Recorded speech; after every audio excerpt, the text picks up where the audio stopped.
Ladies and gentlemen, love is often mistaken as merely a feeling, a fleeting emotion that comes and goes like the breeze. But let us for a moment approach love not as the poets might, nor as the dramatists do, but as thinkers and learners. Let us treat love as a language, one that must be studied, practiced, and mastered if it is to be rightly spoken and truly understood. A language by its nature is not born of chaos. It has structure, grammar, and a vocabulary. In the same way, love, true love, is not simply spontaneous affection. It is built upon principles governed by reason and sustained through action. The infant may cry for milk out of instinct, but the mother's rising in the dead of night, day after day, is the language of love written in sacrifice. Too many today are illiterate in this language. We confuse indulgence with kindness, attraction with affection, and tolerance with truth. But love, rightly understood, never abandons truth. It does not pamper. It purifies. It does not flatter. It forms. It is not simply to be felt, but to be enacted. So let us take up the task of education, not only of the mind, but of the heart rightly ordered. Let us strive to become articulate in this highest language, not for sentiment's sake, but because to love well is to live rightly. And if we are ever to teach the next generation how to live, we must first teach them how to love. Love, in its truest and most profound form, cannot be confined to the syllables of speech or the symbols of writing. While language is humanity's gift for expressing thought, it often proves inadequate when tasked with conveying the fullness of love. This is because love, at its core, is not primarily a thing said, it is a thing done. It is revealed not in the eloquence of our speech, but in the consistency of our actions. Consider the child who falls ill. The mother may offer soothing words, but it is in the sleepless nights, the cool cloth on the fevered brow, and the quiet presence beside the bed where love speaks its clearest. These actions say what no poem or phrase can capture completely. They form a language older than any dialect, one understood without teaching, yet perfected only through sacrifice. Love transcends words because it originates not merely from emotion, but from the deeper faculties of the soul. Words can be misused, manipulated, or misunderstood. One may declare love with the tongue while harboring selfishness in the heart, but action rarely lies. The selfless gesture, the consistent support, the patient endurance, these bear witness to a love that is lived, not just professed. Moreover, the highest forms of love often flourish in silence.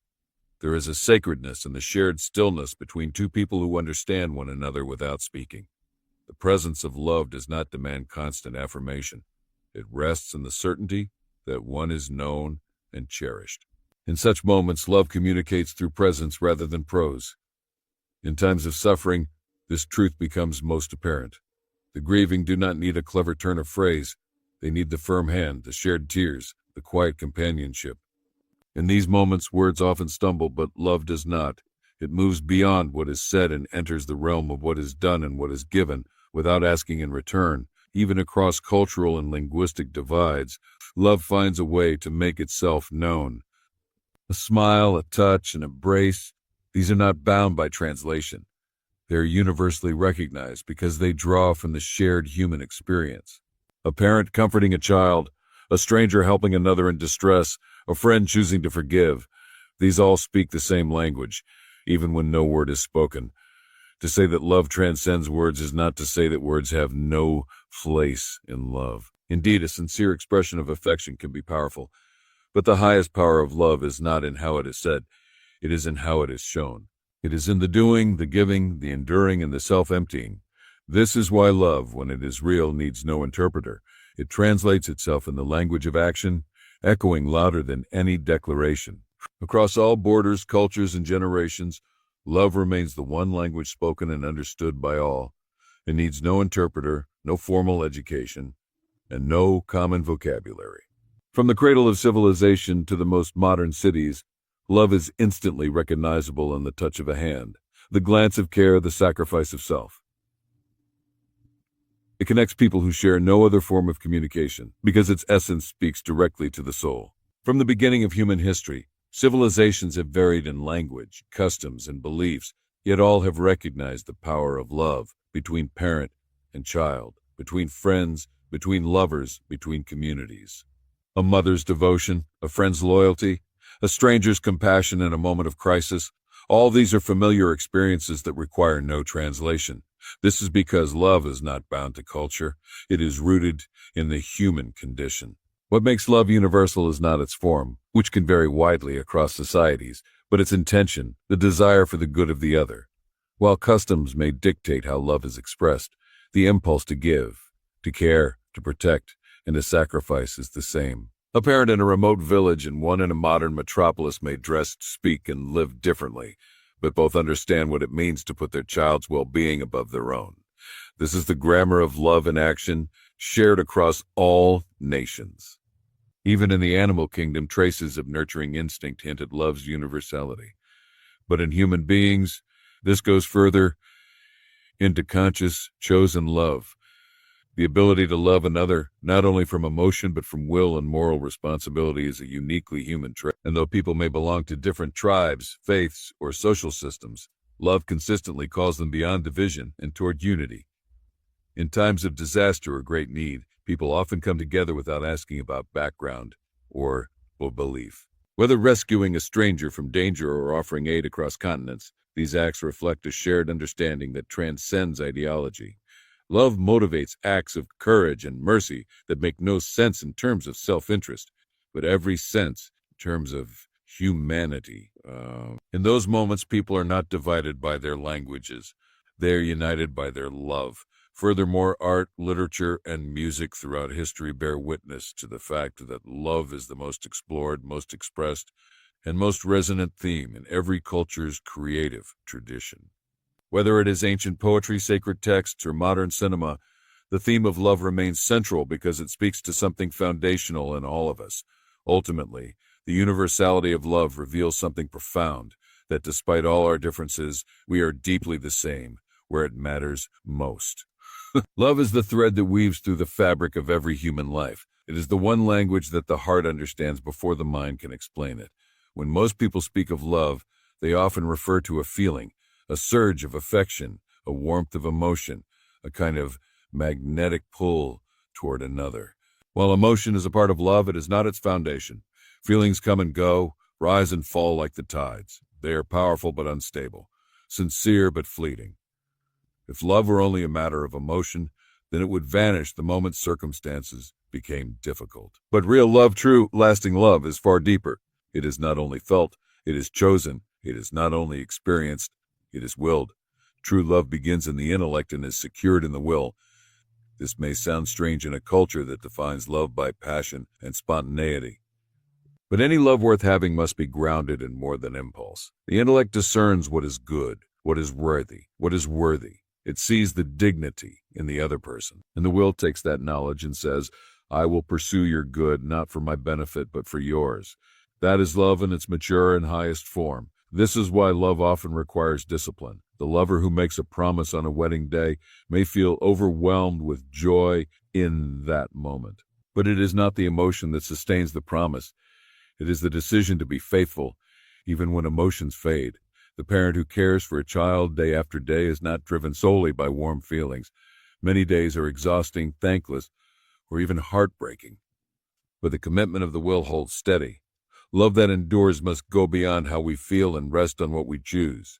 Moreover, love is not blind, as popular sayings suggest. True love sees clearly. It recognizes flaws but remains committed. It acknowledges challenges but chooses to persevere. Love rooted in intellect does not ignore reality. It embraces it with wisdom and honesty. It understands that loving someone does not mean approving of everything they do, but rather seeking their highest good, which sometimes means correction, sometimes sacrifice, and sometimes restraint. Love that originates in emotion alone can be selfish, seeking the feeling rather than the person. But love rooted in the intellect and will seek the well-being of the beloved, even at a cost. It gives without demanding. It forgives without calculating. It stays even when it would be easier to leave, to look at the fall. To teach love, therefore, we must educate the mind and strengthen the will. It is not enough to wait for love to happen to us. We must prepare ourselves to love well by cultivating virtue, by practicing patience, by choosing what is right even when it is hard. For only when love is chosen with clarity and commitment does it become what it is meant to be. Not a passing emotion, but a stable and sustaining force that gives life, its deepest meaning. Love is not something that comes naturally to all, nor is it something that simply appears in the most opportune of moments. Like any complex skill or virtue, love requires education. It requires instruction, practice, and continual refinement. Just as we educate the mind to reason and solve problems, so too must we educate the heart to love rightly and well. Without this kind of education, love risks becoming a shallow impulse, a fleeting emotion, or a misguided sentiment that can lead us astray. From a very young age, children must learn what love truly is, not through simplistic fairy tales or romanticized notions, but through practical examples of selflessness, kindness, and sacrificial care. Love is not merely about receiving affection or attention. It is about giving, about considering the needs of others, about making decisions that prioritize the welfare of another person over one's own comfort or convenience. This is not instinctive but learned, shaped by the example of parents, teachers, friends, and mentors. Education in love is not a one-time event but a lifelong process. Early on, children must be taught how to express affection in healthy ways, how to share, how to forgive, how to care. As they mature, they must be guided to understand love's more profound dimensions, its demands for commitment, respect, and accountability. Teenagers and young adults, for example, need to understand that love is not merely about attraction, but about choosing to build something enduring. The love of a partner, the love of a friend, or the love of a community cannot rest solely on shared experiences or romanticized notions.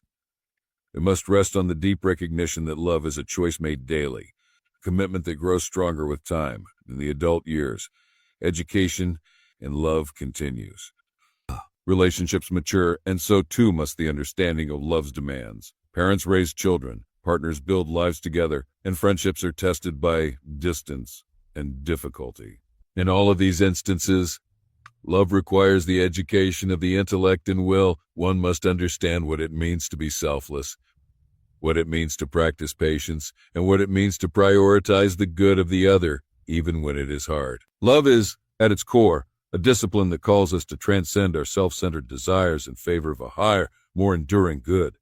But the education in love is not confined only to formal lessons or guidance from others. It must be practiced, and it must be reflected upon. This is why experience is the greatest teacher. As we navigate relationships, encounter challenges, and learn from failures, we grow in our understanding of love. It is not enough to simply be taught what love is. We must live it, test it, and refine it over time. Mistakes and shortcomings are inevitable, but they provide valuable lessons on how to love more deeply and authentically. Moreover, to educate love, we must be open to its various forms. Love is not just romantic love or parental love. It is also love in friendship, love for the stranger, and love for one's community. Each form of love requires different expressions and understandings, but all are rooted in the same principle. To love is to give of oneself for the good of another. In a society increasingly distracted by individualism and instant gratification, the education of love is more crucial than ever. Love does not come easily in a world that often emphasizes personal gain over collective well-being. But if we are to live rightly, to build meaningful relationships, and to contribute to a flourishing society, we must continually educate ourselves in love. It is through this education that we cultivate the strength, wisdom, and resilience to love well, not only in the easy moments, but especially in the difficult ones. Thus, the education in love is not simply a theoretical matter. It is an ongoing, practical, and transformative journey, one that demands our effort, our time, and our commitment. Only by cultivating this education can we hope to build a world where love is not just a fleeting sentiment, but a powerful and enduring force that shapes lives, communities, and civilizations. The language of love is not a simple or fleeting expression, but a profound and enduring force that transcends words, cultures, and emotions. Love is not just a feeling to be experienced. It is a language to be understood, a skill to be cultivated, and a commitment to be upheld. As we have explored, love is universal in its reach, yet deeply personal in its expression. It is not confined to romantic gestures, but extends to every interaction, every relationship, and every act of kindness we engage in. True love is rooted not in mere emotion, but in intellect and